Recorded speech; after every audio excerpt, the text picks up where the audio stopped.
संपादन है वो भी उन्होंने किया है। डॉक्टर शाह अभी भी वर्तमान में निर्ग्रंथ संशोधन पत्रिका, अहिंसा वर्ल्ड, चिंतामणि दर्शन एवं पर्वदा आदि संशोधन पत्रिकाओं के प्रधान संपादक के रूप में उसका कार्य देख रहे हैं।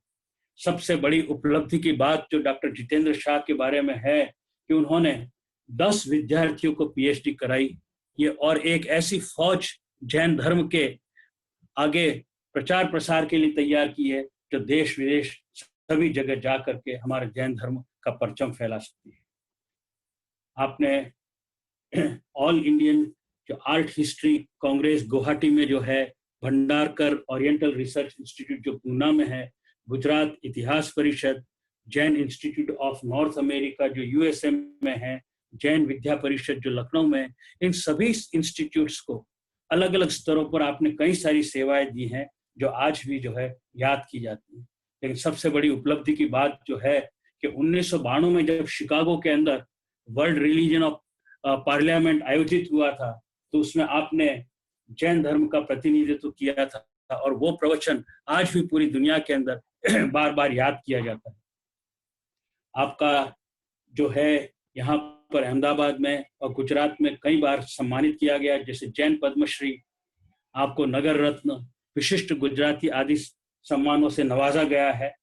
सबसे बड़ी उपलब्धि में जो स्वयं उसका एक तरह से भागीदार रहा हूँ कि डॉक्टर जितेंद्र शाह ने परम पूज्य दलाई लामा जी की पालिताना यात्रा कराई थी और वहाँ जैन आचार्य के साथ जैन धर्म और बौद्ध धर्म की संगोष्ठी का सफल आयोजन किया था।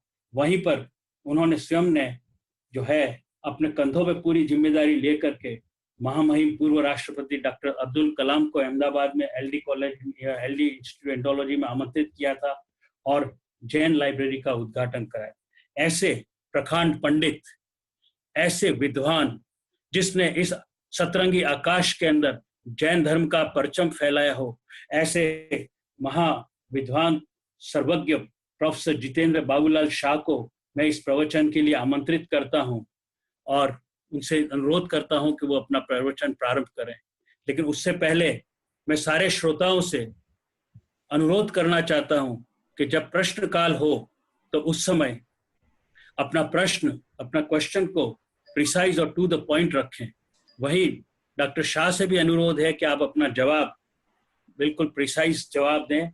और डॉक्टर जितेंद्र शाह से आज मेरा एक करबद्ध और अनुरोध है, हमने जो ये जिस ग्रुप के इस समूह के थ्रू ये सारी व्याख्यान माला कर रहे हैं जिसका नाम है नवसर्जन सम्यक जीवन शैली, तो उसका जरा बारे में बताएं सभी लोगों को, उसका उद्देश्य बताएं और हमने अब तक क्या उपलब्धियां किया प्राप्त की हैं उसके बारे में बताएं। फिर उसका बाद लगभग 50 मिनट तक आप अपना प्रवचन दें और उसके बाद प्रश्न काल जो है वो प्रारंभ किया जाए।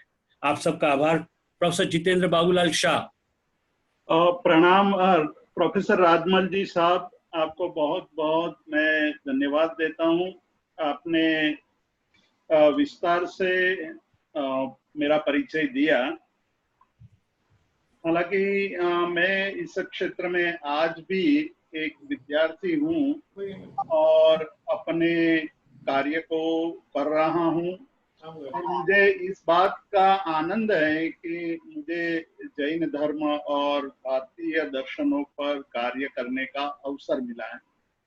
आप सबों की शुभकामना से ही जो भी आज तक मैंने अर्जित किया है वो आप लोगों की शुभेच्छाओं से। मैं यहाँ मेरा व्याख्यान शुरू करूँ उसके पहले दो बातें कहना चाहता हूँ। एक बात है कि अहमदाबाद में दो बड़ी संस्थाएं पिछले 4 महीना से काम कर रही है। एक है science and spirituality research institute, जिसके संस्थापक प्रोफेसर नरेंद्र भंडारी जी हैं। पिछले सप्ताह आपने प्रोफेसर नरेंद्र भंडारी जी का विद्वत्तापूर्ण व्याख्यान सुना और उसके साथ उनके सहयोगी प्रोफेसर सुरेंद्र पोखरणा जी भी इस संस्थान को बहुत ही अच्छी तरह चला रहे हैं। अलग अलग कार्यक्रम दे करके वे दोनों विद्वान जैन धर्म और विज्ञान, जिसकी आज बहुत ही बड़ी आवश्यकता है, उस पर चिंतन कर रहे हैं, व्याख्यान श्रेणियों का आयोजन कर रहे हैं और साथ ही साथ सेमिनार और अभ्यासक्रम के कार्यक्रम भी चला रहे हैं। एक दूसरे संस्थान की बात जो प्रोफेसर राजमल जी जैन ने यहाँ आपके सामने कही, वह श्रुत रत्नाकर विगत 2 दशकों से अहमदाबाद में प्राचीन शास्त्रों के संशोधन, संपादन, अनुवादन एवं प्रकाशन का कार्य कर रहा है। पिछले साल श्रुत रत्नाकर द्वारा फर्स्ट इंटरनेशनल जैन कॉन्फ्रेंस का सफल आयोजन किया गया था। तो इस प्रकार ये 2 संस्थाएं अहमदाबाद में काम कर रही है और कोरोना का जब संकट महामारी देश में प्रारंभ हुई, तब यहाँ के अहमदाबाद के कुछ बड़े बड़े साइंटिस्ट, वैज्ञानिक, कुछ डॉक्टर्स और कुछ विद्वानों के मन में ये विचार आया कि ये पूरे विश्व में जो महामारी फैली है, उस महामारी के समय, लॉकडाउन के समय, हम सब साथ में मिल करके कुछ ऐसा चिंतन करें जिससे इस देश की जनता को और समग्र विश्व के मानव जाति को लाभ हो। पिछले 3-4 महीने से वैज्ञानिकों में प्रोफेसर नरेंद्र भंडारी जी, प्रोफेसर सुरेंद्र सिंह पोखरणा, प्रोफेसर राजमल जी जैन, डॉक्टर सुधीर शाह जो पद्मश्री भी हैं, और कुशल बंशाली, दुष्यंत भाई शाह, हिनाबेन शाह और जितेंद्र शाह, ये सब मिल करके हम लोगों ने काफी चिंतन किया और चिंतन करके हमने एक नियमावली बनाई है। उस नियमावली का आज लोकार्पण होना है। नियमावली हमने काफी चिंतन करके बनाई है कि एक आम आदमी का ये कोरोना काल में और कोरोना के पश्चात, जब ये महामारी समाप्त हो जाएगी, उसके बाद भी मनुष्य के जीवन में कौन कौन से नियमों का पालन करना चाहिए, उस विषय में हमने गंभीर चिंतन किया है। प्रत्येक नियम पर हमने गंभीर चिंतन किया है और उसके बाद ही ये नियमावली तैयार की गई है। हमारे इस ग्रुप में मैंने जैसा बताया कि वैज्ञानिक हैं, डॉक्टर्स हैं, प्रोफेसर्स हैं और उद्योगपति भी हैं। इन सभी के अनुभवों के आधार पर, ज्ञान के आधार पर ये नियमावली बनाई है। ये नियमावली आप सबको उपलब्ध होगी। हम लोग अपने वेबसाइट पर और हमारे व्हाट्सएप ग्रुप पर ये नियमावली सुलभ करेंगे, जिसके द्वारा आप भी उस नियमावली का लाभ ले सकेंगे। तो मैं नरेंद्र भंडारी जी को अभी एक क्षण के लिए विनंती करूंगा और प्रोफेसर राजमल जी साहब को भी विनंती करूंगा, नियमावली का ये जो विमोचन का कार्य है वो एक अपने शुभाशीर्वाद दे करके इस नियमावली का लोकार्पण कीजिएगा। प्रोफेसर राजमल जी जैन और प्रोफेसर नरेंद्र भंडारी जी।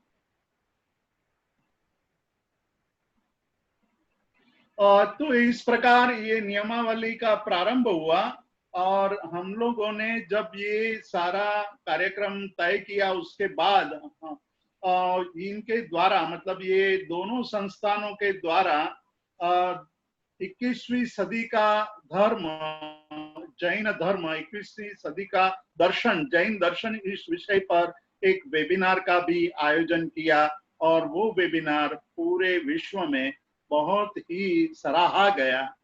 और उसी की ये दूसरी श्रृंखला है, दूसरा कार्यक्रम है हमारा वेबिनार जब सफल हुआ तो हम सभी के मन में ये विचार आया कि अब और एक व्याख्यान श्रेणी का आयोजन किया जाए।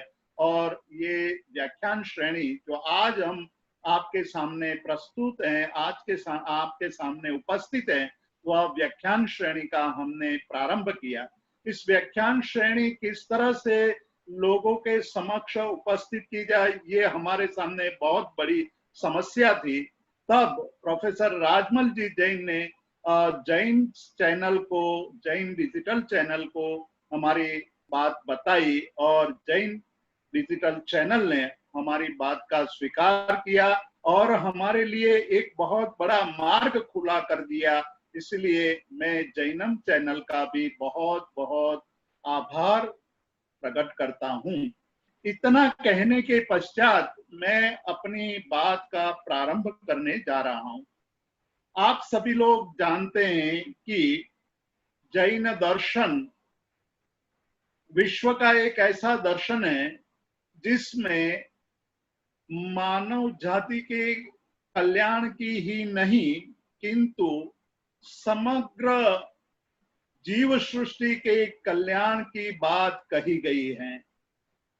इसीलिए समंत भद्राचार्य जी ने बृहद स्वयंभू स्तोत्र में परमात्मा महावीर के विशेषण के रूप में सर्वोदयी ऐसा प्रयोग किया है, यानी सभी जीवों के उदय की जिसके मन में भाव हैं और जिनकी देशना विश्व के सभी जीवों के कल्याण के लिए हैं, ऐसे परमात्मा महावीर और हमारे अंतिम तीर्थंकर 24वें तीर्थंकर, उनके द्वारा स्थापित यह प्रस्तुत जैन धर्म, हालांकि यह बात हम केवल वर्तमान शासन के लिए बोल रहे हैं, लेकिन जैन धर्म का प्रारंभ उससे भी पहले इस अवसर पीढ़ी के प्रथम तीर्थंकर ऋषभदेव भगवान से हुआ है। ये धर्म अत्यंत प्राचीन भी है, सभी जीवों के कल्याण की बात भी करता है और वैज्ञानिक भी है। इस धर्म ने जो सिद्धांत हमारे सामने रखे हैं वह आज 2600 साल के बाद भी हमारे लिए ताजे और एकदम समसामयिक हैं, प्रस्तुत हैं। ऐसे सिद्धांतों की जो बात मैं करना चाहता हूं उसमें प्रमुख सिद्धांत सम्यक दर्शन है, उसकी बात करूंगा। सम्यक दर्शन की बात करने से पहले पूर्व भूमिका के रूप में मैं जो बात करना चाहता हूं वो बहुत महत्वपूर्ण है। वह इसलिए महत्वपूर्ण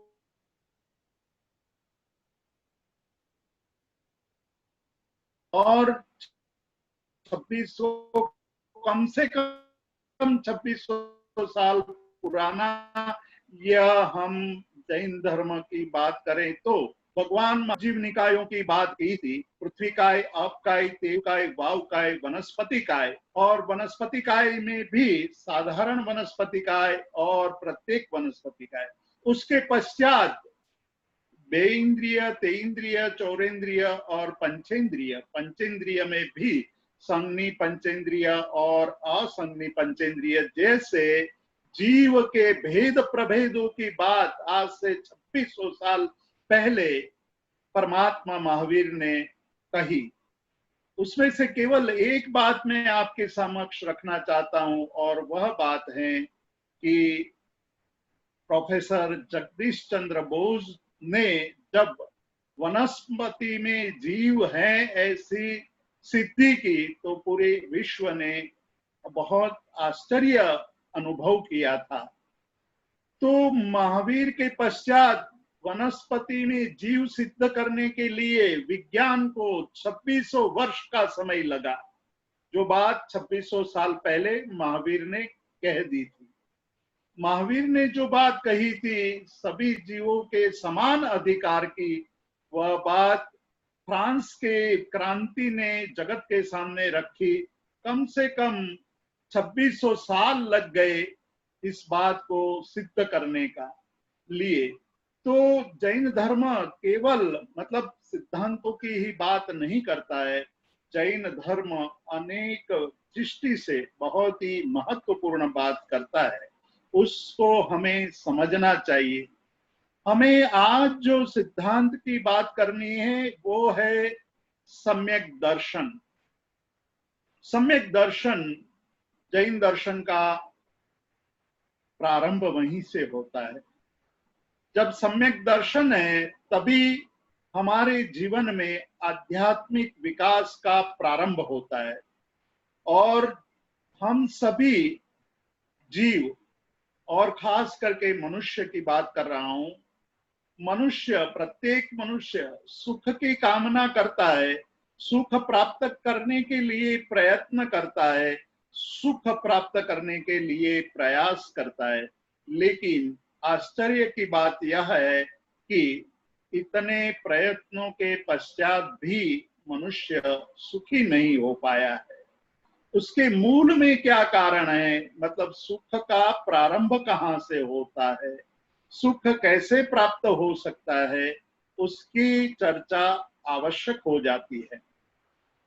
जैन दर्शन ने ये दर्शाया, ये बताया कि मनुष्य मात्र और जीव मात्र सुख की कामना करता है, लेकिन दुख से मुक्त कैसे होना चाहिए और दुख का कारण क्या है उसके विषय में चर्चा नहीं करते हैं।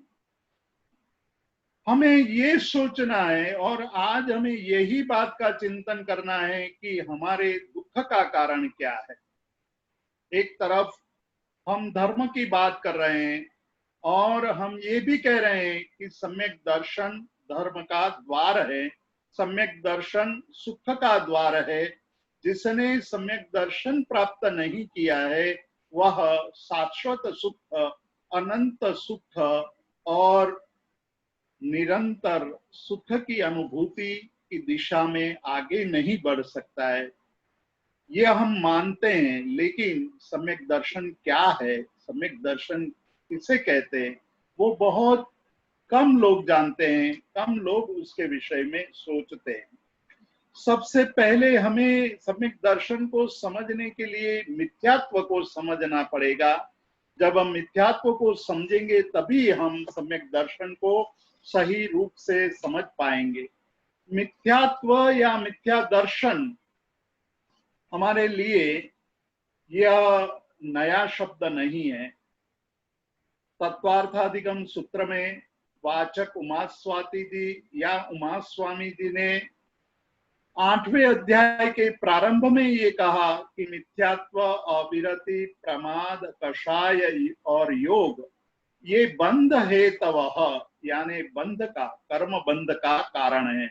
यानी कि मिथ्यात्व के कारण कर्मों का बंध होता है, अविरति के कारण कर्मों का बंध होता है, प्रमाद के कारण कर्मों का बंध होता है और कषायों के कारण कर्मों का बंध होता है और योगों के कारण कर्मों का बंध होता है।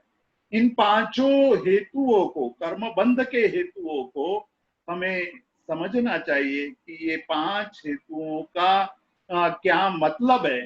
इन 5 हेतुओं में सबसे प्रबल हेतु कौन सा है, और जब हम प्रबल हेतु को समझ लेते हैं तो बाकी के हेतुओं को हम अपने आप सरलता से जीत सकते हैं।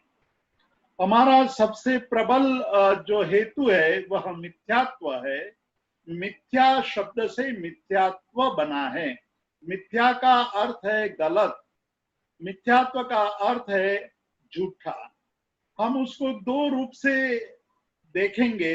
एक रूप है उसका कि सही को गलत मानना, यानी जो सत्य है उसको असत्य समझना, और दूसरा स्वरूप उसका है वह है असत्य को सत्य समझना, मिथ्या को सम्यक समझना, जो झूठा है उसको सच्चा मानना। ये दोनों अवस्थाएं मिथ्यात्व की हैं। यानी मिथ्यात्व का सामान्य रूप यही होगा कि जो सत्य है उसको असत्य और जो असत्य है उसको सत्य मानना या सत्य स्वीकार करना। यह मिथ्यात्व हमारे जीवन में दो कारणों से आता है। एक अज्ञानता के कारण, हमारे अंदर जब तक ज्ञानावरणीय कर्म पड़ा हुआ है, यानी कि ज्ञानावरणीय कर्म का संपूर्ण क्षय नहीं होता है, केवल ज्ञान की प्राप्ति नहीं होती है, तब तक हमारे अंदर ज्ञानावरणीय कर्म का बंध पड़ा हुआ है। और उसके कारण आत्मा का जो स्वरूप जैन दर्शन में बताया गया है कि आत्मा स्वयं अनंत ज्ञानी है। अनंत ज्ञान आत्मा में पड़ा हुआ है, लेकिन वह ज्ञान अंदर रहते हुए भी हम उसका आज अनुभव नहीं कर पा रहे। उसका मूल कारण हम कर्मों से आवृत्त हैं, और उसमें भी सबसे महत्वपूर्ण दो कर्म हैं। उन दो कर्मों में से एक कर्म की बात मैं यहाँ अभी कर रहा हूँ, दूसरे कर्म की बात मैं बाद में करूंगा। पहला जो कर्म है वो ज्ञानावरणीय कर्म है, और उस ज्ञानावरणीय कर्म के कारण हमारी आत्मा जो अनंत ज्ञानी होते हुए भी उस ज्ञान का हमें अनुभव नहीं हो रहा है। तो उसके कारण अज्ञानात्मक अवस्था का हम भोग कर रहे हैं, अनुभव कर रहे हैं। यहाँ अज्ञान शब्द विचारणीय है। अज्ञान शब्द में जो ज्ञान का अभाव, अ का अर्थ अभाव के रूप में हम लेते हैं, तब ये लेना है कि हमारे अंदर ज्ञान का अभाव है, यानी कि सम्यक ज्ञान नहीं है। तो उसके कारण हम ध्येय, ज्ञेय और उपादेय को समझ नहीं पा रहे हैं। यानी कि कौन पदार्थ या कौन से तत्व ध्येय है, यानी कि छोड़ने जैसे हैं, उपादेय यानी ग्रहण करने जैसे हैं, और ज्ञेय यानी कि जानने जैसे, उसका विवेक हमें नहीं होता है। तो हमारे अंदर सबसे बड़ा जो अज्ञान पड़ा है, उस अज्ञान के कारण हम जो मिथ्यात्व है, उस मिथ्यात्व को पोष रहे हैं, मिथ्यात्व का हम पोषण कर रहे हैं, मिथ्यात्व से मुक्त नहीं हो रहे हैं। एक तो अज्ञान का एक अर्थ हुआ अज्ञान का अभाव, और एक अ का अर्थ करना है विपरीत ज्ञान। यानी कि अज्ञान अर्थात विपरीत ज्ञान, जो ज्ञान हमें मुक्ति न दिलाए। उपनिषदों में एक बात की घोषणा की है, जो भारतीय धर्म, भारतीय संस्कृति का बहुत बड़ा उद्घोष भी है, कि या विद्या सा विमुक्तये, सा विद्या या विमुक्तये, यानी विद्या वही है जो मुक्ति दिलाए। कहने का मतलब ये है कि हमारे अंदर मोह के आवरणों को जो न हटा पाए, वह विद्या, वह ज्ञान ज्ञान नहीं है, वह ज्ञान भी अज्ञान है। तो इस प्रकार अज्ञान के दो अर्थ हुए, एक ज्ञानाभाव और दूसरा विपरीत ज्ञान। तो ये दो अवस्था के कारण हमारे अंदर सत्य को असत मानना और असत को सत्य मानने की स्थिति निर्मित होती है। जैसे जैसे हमारे ज्ञानावरणीय कर्म का क्षय होता जाता है, वैसे वैसे हम सत्य के नजदीक पहुंचते जाते हैं, सत्य को स्वीकार करने का सामर्थ्य जुटाते हैं। सबसे बड़ी बात है कि हम सत्य को सत्य के रूप में नहीं जानते हैं। यह मुख्य कारण अज्ञान है। दूसरा मुख्य कारण जो मोहनीय कर्म है, उस मोहनीय कर्म के कारण हमारे अंदर मिथ्यात्व का अस्तित्व बना रहता है। उस अज्ञान मोहनीय का जो प्रमुख एक ही यहाँ तत्व लेना है मुझे, और बाकी तो मोहनीय कर्म के विषय में बहुत लंबी बात कर सकते हैं, लेकिन हमारा विषय भी नहीं है आज का, और यह उपयुक्त भी नहीं है कि हम मोहनीय कर्म के बारे में विस्तार से बात करें। मोहनीय कर्म की एक अवस्था होती है आग्रह की। आग्रह के भिन्न भिन्न रूप हैं। हमारे मन में भिन्न भिन्न प्रकार के आग्रह पड़े हुए हैं, और आग्रह के कारण हम सत्य को सत्य के रूप में स्वीकार नहीं करते हैं।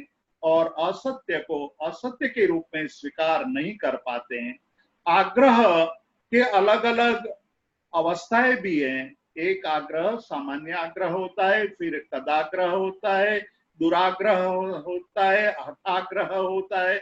इस प्रकार आग्रह जब और अधिक गाढ़ बनता जाता है, गाढ़ा बन जाता है, तो उसके अलग अलग स्वरूप हमारे सामने प्रत्यक्ष होते हैं।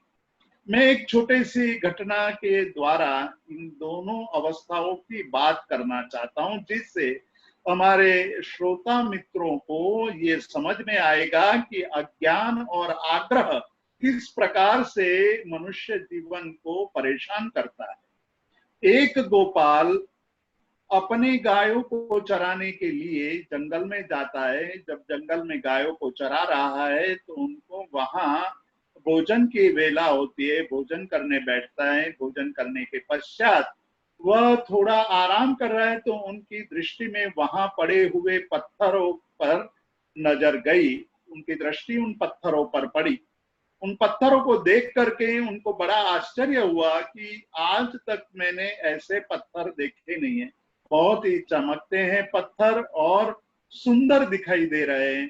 तो उन्होंने उन पत्थरों को उठाया और तालाब में एक एक करके वो पत्थर फेंकने लगा। तालाब में जब पत्थर फेंकता है तो तालाब में वलय निर्मित होते हैं। वलयों को देखकर वो आनंदित होता है और वो खुश हो जाता है कि एक पत्थरों से कितने अच्छे वलय बन रहे हैं। जब एक अंतिम पत्थर बचा तो उसने सोचा कि ये पत्थर मैं अब घर ले जाऊंगा और घर ले जा करके मेरे छोटे भाइयों को दूंगा, वो खुश हो जाएंगे। और ऐसे पत्थर हमारे शहरी में, हमारे इलाके में किसी और के पास नहीं होंगे, तो मेरे छोटे भाई इस पत्थर को लोगों को दिखा करके अपनी महत्ता स्थापित करेंगे। ऐसा मान करके उन्होंने उस गोपाल ने अंतिम पत्थर अपने हाथ में रखा।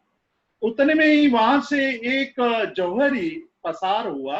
जौहरी ने देखा कि इनके हाथ में एक व्यापारी वहां से पसार होता है। व्यापारी ने उस पत्थर को देखा और पत्थर को देखकर उनको कहा कि भाई ये पत्थर तो बहुत सुंदर है, क्या मुझे ये तू बेच सकता है? मैं तुझे 500 सोना मोहर दे सकता हूँ। तब वो गोपाल ने कहा कि नहीं, मैं ये पत्थर तो मेरे छोटे भाइयों के लिए ले जाऊंगा। उसने नहीं दिया। तब वो व्यापारी सोच रहा है कि आज नहीं तो कल ये पत्थर मुझे दे जाएगा, मैं अभी उनके पास आग्रह नहीं करता हूँ। उतने में वहां से जौहरी पसार हुआ। उसने कहा कि भाई ये पत्थर मुझे दे दे, मैं तुझे 500 सोना मोहर दूंगा। तब उन्होंने कहा कि नहीं, 500 स्वर्ण मुद्रा में तो अभी एक व्यापारी मांग कर गया है। तब जौहरी ने कहा कि ठीक है, मैं 1000 स्वर्ण मुद्रा दूंगा। तो उसने 1000 स्वर्ण मुद्रा में वो पत्थर बेच दिया। ये छोटी सी घटना हमें 2-3 बातों पर बड़ा उपदेश दे रही है कि व्यापारी ने आग्रह के कारण उस पत्थर को ग्रहण नहीं कर पाया। वो गोपाल है, वो अज्ञानता के कारण वो पत्थर को अपने पास नहीं रख पाया। जबकि जौहरी है, उसने उस पत्थर का मूल्य आंका, उससे अधिक मूल्य देकर के उसके पास से खरीद लिया। कहने का मतलब ये है कि अज्ञानता के कारण हमें जो सुख मिलना चाहिए वो सुख नहीं प्राप्त होता है, और आग्रह के कारण हम दुख से मुक्त नहीं हो पा रहे हैं। तो ये दो बातों पर जैन धर्म ने सबसे बड़ा जोर दिया है कि हमें अज्ञान को दूर करने की कोशिश करनी चाहिए और आग्रह से मुक्त होने की हमें कोशिश करनी चाहिए। जैन धर्म के इसके अंदर जो बात कही है कि इसके कारण हमारे अंदर जो मिथ्यात्व पैदा होता है या मिथ्यात्व विस्तृत होता है, वो 5 प्रकार का मिथ्यात्व है। एक अभिग्राहिक मिथ्यात्व है, दूसरा अनभिग्राहिक मिथ्यात्व, तीसरा अभिनिवेशिक मिथ्यात्व है, और चौथा सांशयिक मिथ्यात्व, और पांचवा अनाभोगिक मिथ्यात्व है। इन 5 प्रकारों में हम विस्तार में और तात्विक चर्चा में नहीं जाएंगे। हम केवल इतना ही इससे समझेंगे कि ये पांचों मिथ्यात्व में अज्ञान और आग्रह कहीं ज्यादा है, कहीं कम है, कहीं अज्ञान की प्रबलता है, कहीं आग्रह की प्रबलता है, और कहीं अज्ञान और आग्रह दोनों की प्रबलता है। हमारे अंदर जो अज्ञान और आग्रह की प्रबलता रहती है, तब तक हम सत्य को सत्य के रूप में नहीं जानते और असत को असत के रूप में स्वीकार नहीं कर पाते हैं। इसीलिए हम सत्य को असत्य के रूप में पकड़कर चलते हैं और असत्य को सत्य मान करके जीवन जीते हैं। तो ये बात समझने के लिए ही हमें आग्रह और मिथ्यात्व को दूर करने की कोशिश करनी चाहिए और सम्यक दर्शन को प्राप्त करने की कोशिश करनी चाहिए। सम्यक दर्शन की व्याख्या हमें अलग अलग ढंग की, अलग अलग दृष्टि से सोचनी चाहिए और शास्त्र ग्रंथों में भी अलग अलग रूप में सम्यक दर्शन की व्याख्या की गई है। तत्वार्थ सूत्र में सम्यक दर्शन की व्याख्या करते हुए ये कहा गया है कि तत्वार्थ श्रद्धानम सम्यक दर्शनम, यानी कि तत्व की रुचि जो जीवन में प्रकट होती है वही सम्यक दर्शन है। यहाँ श्रद्धा शब्द का प्रयोग हुआ है। श्रद्धा शब्द, उसको धीरे धीरे हम लोगों ने उसका विस्तार करने की बजाय उसको हमने संकुचित कर दिया। हमने ये बात कर दी कि हम जिस धर्म को मानते हैं वही हमारी श्रद्धा है और दूसरे धर्मों के न मानना वही हमारा सम्यक्त्व है। इससे हमारी जो सम्यक दर्शन की व्याख्या है वह व्याख्या हमें तात्विक रूप से समझने के बदले गलत रूप से समझने की कोशिश की। श्रद्धा शब्द का यहाँ प्रयोग हुआ है और श्रद्धा शब्द जो संस्कृत भाषा में श्रद्धा शब्द का प्रयोग होता है उसमें श्रत और धा, श्रत अव्यय है। श्रत शब्द से निश्चय, विश्वास और प्रतिज्ञा, ये तीन बातें द्योतित होती है। ये तीन बातों का हमें ज्ञान कराता है श्रत शब्द, यानी कि श्रत से निश्चय, श्रत से विश्वास और श्रत से प्रतिज्ञा लेना है। और धा का अर्थ है धारण करना, यानी हम अपने जीवन में जिस निश्चय को धारण करते हैं वह श्रद्धा है, हम जिस विश्वास को धारण करते हैं वह श्रद्धा है, और हम जिस प्रतिज्ञा को धारण करते हैं वह श्रद्धा है।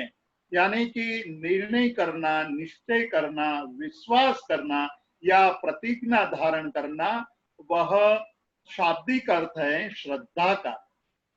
हमारे मन में जितने भी प्रश्न उठता है, जिनमें मन में जितने भी संकल्प हम करते हैं, जिन मन में जितने भी विकल्प होते हैं और मन में जितने भी निर्णय करते हैं, उन सब में श्रद्धा का प्राधान्य रहता है। जैसी हमारी श्रद्धा होती है वैसा ही हम निर्णय लेते हैं, जैसी हमारी श्रद्धा होती है वैसे ही हम संकल्प विकल्प करते हैं, और जैसी हमारी श्रद्धा होती है वैसे ही हम निर्णय करते हैं। भगवत गीता में श्री कृष्ण ने अर्जुन को इस बात को समझाते हुए कहा था कि सत्वानुरूपा सर्वस्य श्रद्धा भवति भारत। कहते हैं कि हे अर्जुन, जिसका जैसा सत्व होता है उसी के अनुसार उनकी श्रद्धा होती है, और यह पूरा संसार श्रद्धामय है, और जिस प्रकार की श्रद्धा है वैसा ही वह बनता है। यानी हमारी जैसी प्रतिज्ञा, हमारे जैसे संकल्प विकल्प और हमारे जैसे निर्णय होते वैसे ही हम बन जाते हैं। तो इस बात को हमें गंभीरता से सोचनी है कि हमारे निर्णय, हमारी प्रतिज्ञा, हमारी आस्था यानी विश्वास किस प्रकार का है। यदि हमारे विश्वास, हमारे निर्णय और हमारे संकल्प विकल्प में ही गलतियां होगी तो हमारी श्रद्धा भी गलत हो जाएगी, और श्रद्धा के कारण हम अलग प्रकार से, अलग रूप से हम प्रवृत्त होंगे। इसीलिए हमें ये देखना है कि जीवन में संस्कार का कितना महत्व है। वैसे देखा जाए तो जब से हमारे जीवन में समझ पैदा हुई है, तब से ये तीनों बातें हमारे साथ, जीवन के साथ जुड़ी हुई है। और इसीलिए कहा है कि मनुष्य की जैसी श्रद्धा होती है वैसा ही वह बन जाता है। श्रद्धा यदि सम्यक है, श्रद्धा यदि शुद्ध है और श्रद्धा तात्विक है, इसीलिए तत्वार्थाधिगम सूत्रकार ने श्रद्धा के विषय में जब बात की तो तत्वार्थ श्रद्धानम की बात की कि तत्व में रुचि होनी चाहिए, तत्व में हमारा संकल्प विकल्प होना चाहिए और तत्व में ही हमारा निर्णय होना चाहिए, तभी हमारी श्रद्धा शुद्ध बन सकती है। और जीवन में यदि कुछ भी काम हमें सिद्ध करना है तो श्रद्धा एक बहुत बड़ा महत्वपूर्ण तत्व है। तो इसी प्रकार श्रद्धा के लिए आस्तिक्य शब्द का भी प्रयोग हुआ है और बुद्धि आस्तिक्य होनी चाहिए, अर्थात जो है उसका स्वीकार करना। आस्तिक्य शब्द अस्तित्व से निकला है और अस्तित्व शब्द का अर्थ होता है अस्थि वाला। तो अस्थि का अर्थ है जो है उसका स्वीकार करना। यह पूरा जगत सत्य पर रचा हुआ है और सत्य ही महत्वपूर्ण तत्व है, सत्य ही जीवन का ध्येय होना चाहिए। और जिसको इस सत्य पर विश्वास है वो जीवन में आगे बढ़ते हुए परम तत्व को प्राप्त कर सकता है। सोक्रेटिस को कई बार पूछा जाता था तो वो कहा करते थे कि मुझे जो बात सारभूत न हो, जो बात सत्य न हो और जो बात उपयोगी न हो, वैसी बात मेरे पास कभी भी मत करना। अर्थात वो भी जानते थे कि सत्य का कितना बड़ा महत्व है और सत्य के महत्व के कारण ही वह तत्व के नजदीक पहुंच सके थे। तो यहाँ श्रद्धा का अर्थ है सत्य के प्रति श्रद्धा। हमारे अंदर अलग अलग प्रकार के विकार पड़े हुए हैं और उस विकारों के कारण हम सत्य को सत्य के रूप में स्वीकार नहीं कर पाते हैं। उसमें कुछ ऐसे विकार पड़े हुए हैं जो मोहनीय कर्म के अलग अलग रूप हैं, अलग अलग स्वरूप में हैं, जो बाद में आग्रह के रूप में प्रकट होता है। एक है कामाशक्ति, दूसरा दंभ है, तीसरा अभिमान है। ये सारे जो विकार हैं, उस विकारों के कारण हम सत्य के नजदीक नहीं पहुंच सकते, अश्रद्धावान बन जाते हैं। और अश्रद्धावान जो होता है वो पुरुष अधर्म का आचरण करने लगता है और इस संसार में बार बार मृत्यु को प्राप्त करता है। इसीलिए भारतीय संस्कृति में ये कहा गया कि सत्य को ही स्वीकार करो, सत्यमेव जयते नानृतम। और भारत देश का जो मुख्य सूत्र है वो भी यह बनाया गया कि सत्यमेव जयते, सत्य का विजय होता है, नानृतम, अनृत का कभी भी विजय नहीं होता है। हमारे इस बात को, हमारी जो ये बात है उसको बहुत विस्तार से, बहुत सम्यक दर्शन के बारे में बहुत सारे ग्रंथ लिखे गए हैं और कर्मशास्त्र में सम्यक दर्शन के बारे में बहुत सारी बातें की गई हैं और योग ग्रंथों में भी, जैन योग ग्रंथों में भी सम्यक दर्शन की बात की गई है, कर्म ग्रंथों में, योग ग्रंथों में और सिद्धांतों के ग्रंथों में यानी कि आगमों में भी सम्यक दर्शन की बात की गई है। तो एक बात तत्वार्थ श्रद्धानम सम्यक दर्शनम हुई, दूसरी बात हम देखें तो ये कहा गया है कि अरिहंतो महद्देवो जावत जीवम सुसाहुनो गुरुणो जीर्णपर्णतम तत्तम यह समत्तम मये गह्यम। एक नैष्ठिक सम्यक दर्शन है, एक व्यवहारिक सम्यक दर्शन है। यानी व्यवहार में सम्यक दर्शन से कहना चाहिए, उसकी व्याख्या भी स्पष्ट की है कि अरिहंत जिन्होंने 18 दोषों का क्षय करके, 4 घाती कर्मों का क्षय करके केवल ज्ञान प्राप्त किया है, और जिन्होंने धर्म देशना दे करके, धर्म तीर्थ की स्थापना करके सभी जीवों के कल्याण की बात की है, वही में वितराग मेरे देव हैं, इस प्रकार की श्रद्धा वो व्यवहारिक सम्यक दर्शन का प्रथम लक्षण है।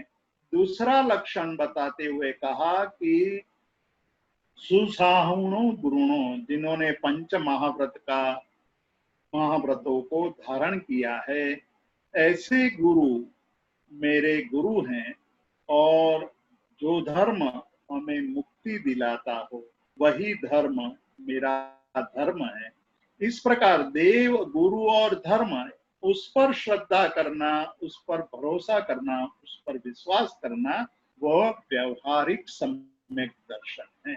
एक और भी व्याख्या सम्यक दर्शन की कही है। जब हम तत्वार्थ शुद्धानंद सम्यक दर्शनम की बात करते हैं तो उसका विस्तार ये करना चाहिए कि तत्व क्या है, किसे तत्व कहना चाहिए।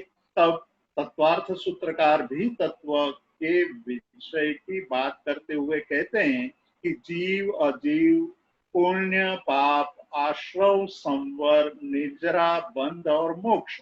हालांकि तत्वार्थ सूत्र में पुण्य और पाप को आश्रव और बंध तत्व में समाविष्ट किया है, 7 तत्वों की बात की है। बाद में 2 तत्व को अलग करके 9 तत्व की बात रखी गई है। किंतु हम 7 और 9 क्या सही है क्या गलत है उस पर चर्चा नहीं करेंगे, पर यही बात हम स्वीकार करेंगे कि 7 तत्व को माने या 9 तत्व को माने, उस तत्व में श्रद्धा करना, उस तत्व की रुचि करना कि जीव क्या है, जीव का स्वरूप क्या है, वह हमें जानना चाहिए। उसके जानने की रुचि हमारे मन में। अजीव तत्व क्या है, अजीव तत्व को जानने की रुचि। मैं कई बार कहता हूं कि जैन दर्शन का प्रारंभ कैसे हुआ वो हमें जानना चाहिए। और जब ये जान लेते हैं कि जैन धर्म का प्रारंभ, जो वर्तमान शासन का जो प्रारंभ हुआ है वो किस प्रकार से हुआ है, यदि उसको हम सम्यक रूप से जान लेते हैं तो जैन धर्म को जानना, जैन धर्म को समझना भी सरल हो जाता है। महावीर स्वामी ने देशना देने का प्रारंभ किया था, तब सबसे पहले गौतम स्वामी महावीर को मिलने आए। जब महावीर स्वामी को मिलने आए गौतम स्वामी, तब गौतम स्वामी एक महान प्रकांड पंडित थे, 500 पंडितों के गुरु थे, यानी कि गुरुनाम गुरु। हम ऐसा कह सकते हैं कि जिस तरह से आज विश्व की सर्वश्रेष्ठ यूनिवर्सिटी हार्वर्ड यूनिवर्सिटी है, हार्वर्ड यूनिवर्सिटी के वाइस चांसलर का जैसा महात्म्य है, उतना ही महात्म्य उस जमाने में गौतम स्वामी का था। और गौतम स्वामी स्वयं ये मानते थे कि मेरे जितना ज्ञानी और कोई नहीं। जब उन्होंने ये देखा कि महावीर नाम का कोई आदमी इस नगर में आया है और वो अपने को सर्वज्ञ बता रहा है, तब उनका अहंकार, गौतम स्वामी, इंद्रभूति गौतम स्वामी का अहंकार आसमान पर पहुंच जाता है। और वो कहता है कि इस नगर में मेरे जैसे सर्वज्ञ के होते हुए ये दूसरा कौन सा सर्वज्ञ आ गया है। मैं चलता हूं उनके सामने और उनका जो दतिंग है, उसकी जो एक ढोंगपंथी है, मैं खुली कर दूंगा और यहाँ से उनको भगा दूंगा। जब वो महावीर के पास पहुंचते हैं तो महावीर उनको कहते हैं कि आइए गौतम स्वामी, इंद्रभूति गौतम आइए। तब गौतम स्वामी के मन में पहला विचार ये आया कि मेरे नाम को कैसे जानते होंगे, लेकिन अहंकार ने दूसरे ही क्षण ये जवाब दे दिया कि मेरे जैसे प्रसिद्ध आदमी को कौन नहीं जानता है। और उसने ये कहा कि मेरे हृदय में एक संशय पड़ा है जो कोई भी नहीं जानता है, यदि वो ये आदमी बता दे तो मैं मानूं कि ये सच्चा ज्ञानी है। तब महावीर ने गौतम के मन में पड़े हुए संशय को बताया। तब गौतम को ये समझ में आया कि ये सही में ज्ञानी है। वो महावीर के चरणों में जाकर के पहला प्रश्न ये करते हैं कि बनते किम तत्तम। यहीं से वर्तमान शासन का प्रारंभ हुआ है, यानी कि एक जिज्ञासा से इस शासन का प्रारंभ हुआ है। हमने इस जिज्ञासा को खो दी है। आज वर्तमान जगत में हमने तत्व के सही स्वरूप को समझने की जो जिज्ञासा हमारे अंदर होनी चाहिए वो नहीं रही है। इसीलिए प्रश्नों की, समस्याओं की जो हारमाला, यानी कि एक बड़ी लंबी हारमाला शुरू हुई है, वो वहां से शुरू है। भगवान ने जब जवाब दिया कि उपनेयी वा शब्द उनकी जिज्ञासा को संतोष नहीं देता है, इसलिए पुनः प्रश्न पूछते हैं गौतम स्वामी कि बनते किम तत्तम।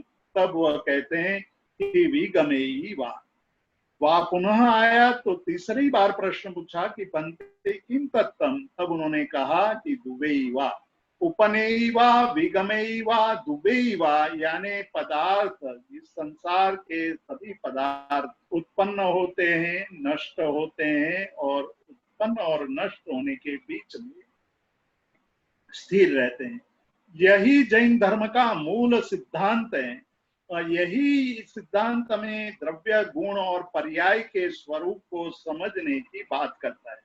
हम जब पदार्थ को द्रव्य, गुण और पर्याय के रूप में समझने लगते हैं तब हमारे कई प्रश्न समाप्त हो जाते हैं। जब हम द्रव्य को उत्पाद, व्यय और द्रव्य के रूप में, यानी कि द्रव्य, गुण और पर्यायात्मक के रूप में नहीं समझते हैं, तभी हमारे जीवन में समस्याएं खड़ी होती है। हम किसी पदार्थ को देखते हैं तब उस पदार्थ के स्वरूप को न जानने की बजाय उसके बाह्य स्वरूप को देखकर हम आकर्षित हो जाते हैं, तो उसमें मोह पैदा होता है, अज्ञान का आवरण और गाढ़ बनता है और वस्तु के सही स्वरूप को न जानने के कारण उसको स्वीकारने की चेष्टा करते हैं या तिरस्कार करने का भाव पैदा होता है। तो एक पदार्थ के स्वरूप के सही अर्थ को न समझने के कारण ही हमारे दुखों का प्रारंभ होता है। श्रीमद राजचंद्र जो गांधी जी के गुरु, आध्यात्मिक गुरु रहे, गांधी जी ने अपनी आत्मकथा में श्रीमद राजचंद्र के बारे में 2 प्रकरण लिखे हैं, पढ़ने जैसे हैं। श्रीमद राजचंद्र ने आत्मसिद्धि शास्त्र नाम का एक ग्रंथ लिखा है और उसकी पहली पंक्ति में ही ये लिखा है, हालांकि आत्मसिद्धि शास्त्र यह गुजराती में लिखा हुआ ग्रंथ है किंतु सरल शब्दों में लिखा है, इसलिए सबको समझ में आ जाएगा।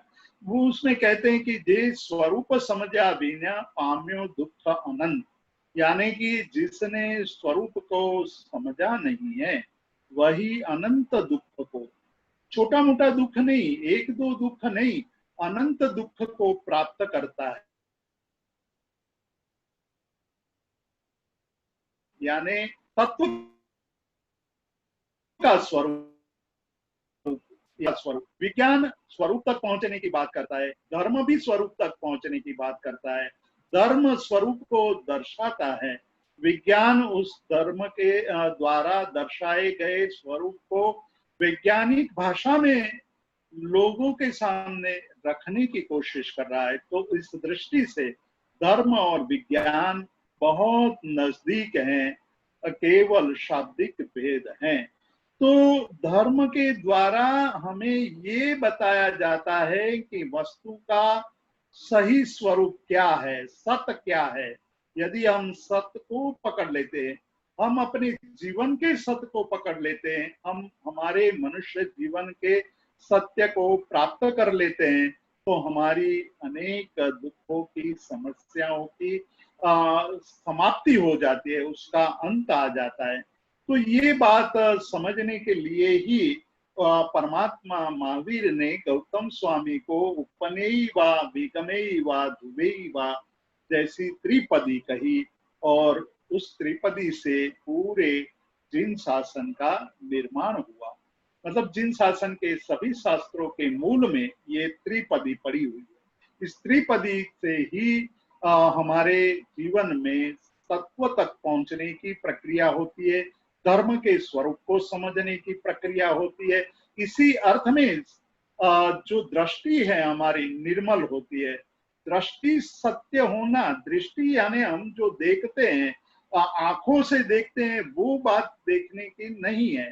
क्योंकि जब हम ये हमारी चर्म चक्षु से देखते हैं, तो चर्म चक्षु पर जो आवरण पड़े हुए हैं, विचारों के आवरण पड़े हैं, राग और द्वेष के आवरण पड़े हैं, और ममत्व और अहंकार के आवरण पड़े हुए हैं, और उस आवरणों के कारण हम पदार्थ को जैसा देखना चाहते हैं वैसा ही देखते हैं। तो ये हमारी दृष्टि है, वो मिथ्या दृष्टि है। जब हम हमारे आंखों पर जो चश्मे हैं, यानी विचारों के, भावों के चश्मे हैं, उसको उतार करके देखना चाहते हैं, देखने की कोशिश करते हैं, तब हम पदार्थ को सही स्वरूप में देखते हैं।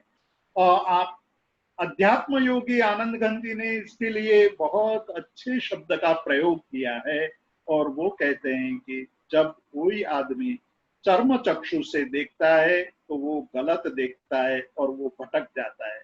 हृदय नयन निहाले जगत धनी, यानी हृदय के नयनों से, आंतर चक्षु से, अंदर पड़े हुए चक्षु से यदि हम देखते हैं तो हमें सत्य का बोध होता है, और वही सम्यक दृष्टि है, वही सम्यक दर्शन है। सम्यक दर्शन को इस रूप में समझना चाहिए। मैं मेरी बात को एक दृष्टांत दे करके, एक घटना की बात करके समाप्त करूंगा। विषय बहुत लंबा है। हम सम्यक दर्शन पर पूरे 3 दिनों की शिविर लगाते हैं, और उसमें सम्यक दर्शन के विषय में उनके अनेक भिन्न भिन्न आयामों पर चर्चा करते हैं। तो सम्यक दर्शन की बात केवल 40 मिनट 50 मिनट में करना असंभव है। यहाँ मैंने केवल सम्यक दर्शन की व्याख्या की है, और वह भी पूर्ण रूप से नहीं कर पाया हूँ। मैं एक बात करके, ये जो दर्शन है हमारा, देखना है, वो देखना कैसा होना चाहिए और हमारा देखना कैसा है, उसकी चर्चा करूंगा। बंबई के एक फ्लैट की घटना है। एक फ्लैट में, बंबई के एक फ्लैट में एक कपल रहता है। नई नई शादी हुई है। शादी करके जो बहू आई है, पत्नी है वो, और जो पति है, वो दोनों सुबह सुबह का नाश्ता डाइनिंग टेबल पर साथ साथ करते हैं। हर रोज का ये क्रम था उनका।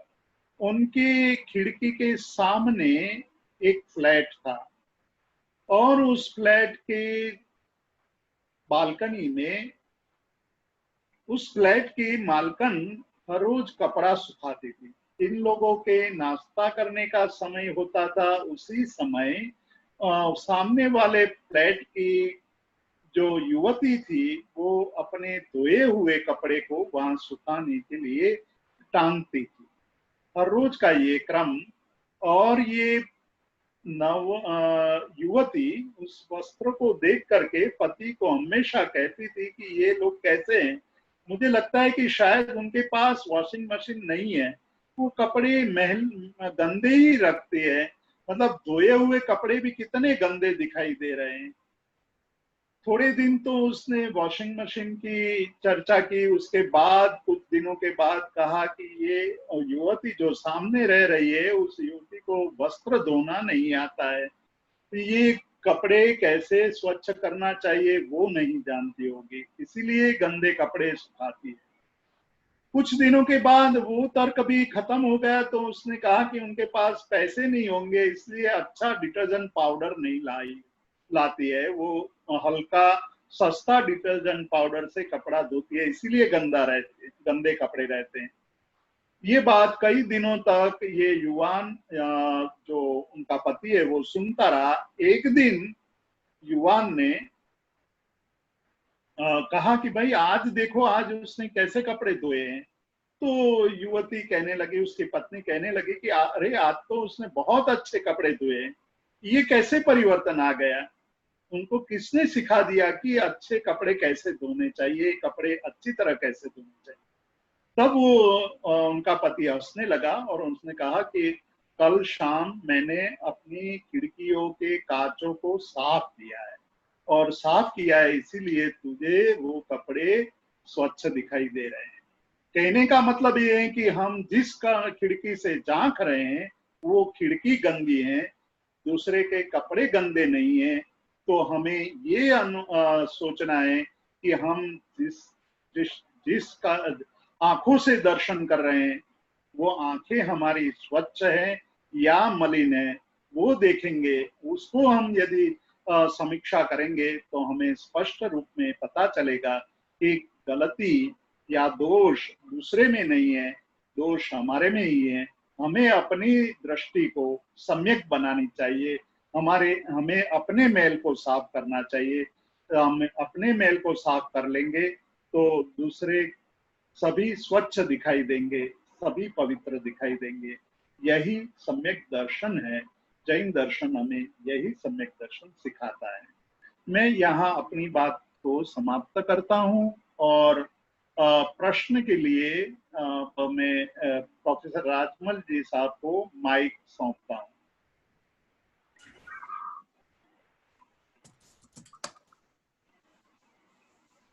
राजमल जी अपना माइक अनम्यूट करें। हाँ जी। हाँ पारस जी। जी हेलो। हाँ जी, बोलिए राजमल जी, बोलिए। हाँ, अभी आप ये जरा बताइए किसने जो किया है प्रश्न के लिए हाथ वहां पे? नहीं, मैं सबसे पहले आप सभी जो भी उपस्थित है सभी से बता दूं, जो भी जितेंद्र जी शाह से अपना प्रश्न पूछना चाहता है, अपने मन की शंका को जानना चाहता है, वो मोबाइल के राइट हैंड कॉर्नर में जाए, वहाँ मोर नाम का बटन है, वहाँ पर एक हैंड रेज करके बटन है, वहाँ हैंड रेज करे। जो अपना हैंड रेज करेगा उसे सवाल पूछने का मौका दिया जाएगा। जो भी अपना सवाल पूछना चाहता है वो हैंड रेज करे।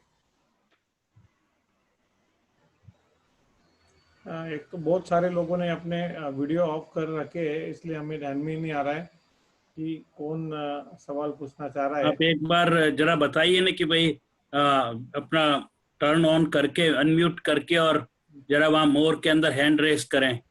हाँ, वो मैंने सबको बता दिया है कि मोर में जाके हैंड रेज करे, हाँ, पर किसी का हैंड रेज नहीं आया है।